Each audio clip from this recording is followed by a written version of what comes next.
Setelah itu bendera tersebut dipungut oleh saudaranya, Utsman bin Abi Talhah. Hamzah lalu maju dan melawannya. Lagi-lagi pemegang bendera ini tumbang. Setelah itu maju Musafi, anak dari Talhah, untuk memungut bendera. Sahabat Nabi bernama Hashim bin Sabit lalu maju dan melawannya hingga berhasil menumbangkannya.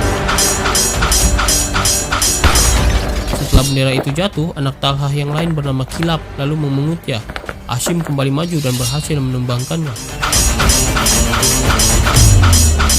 Setelah roboh, anak Talhah yang lain bernama Julas memungut bendera itu. Hashim untuk ketiga kalinya maju dan lagi-lagi berhasil menumbangkan pembawa bendera itu. Jatuhnya bendera Quraisy untuk yang kesekian kalinya itu membuat seluruh pasukan Quraisy ini syok berat. Hal ini dikarenakan bendera itu adalah lambang kebesaran pasukan mereka. Jatuhnya bendera itu berkali-kali seketika membuat semangat juang mereka hancur. Tak lama setelah duel ini, kedua pasukan ini pun saling serang.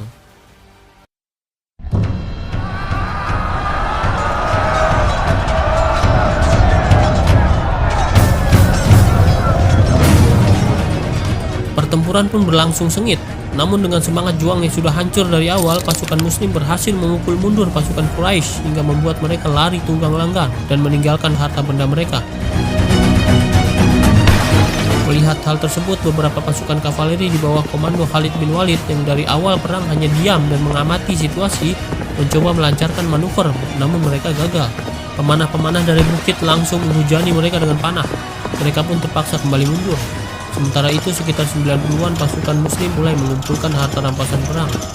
Hal ini pun terlihat dari kejauhan oleh rebu panah di atas bukit. Tak lama setelah itu blunder fatal pun terjadi.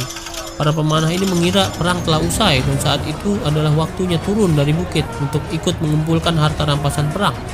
Mendengar beberapa pasukannya yang mulai tergoda untuk turun, sebagai panglima pemanah, Abdullah bin Jubair pun angkat bicara dan melarang keras tindakan itu dan menyebutnya sebagai tindakan pembangkangan terhadap perintah Rasul. Namun apa daya, godaan itu telah merasuki mereka dengan hebatnya. Mereka pun berbondong-bondong turun dari bukit. Dari 50 pemanah hanya 7 orang yang tetap bertahan di bukit, termasuk komandan mereka Abdullah bin Jubair. Melihat hal tersebut, Khalid bin Walid tak menyia-nyiakan kesempatan.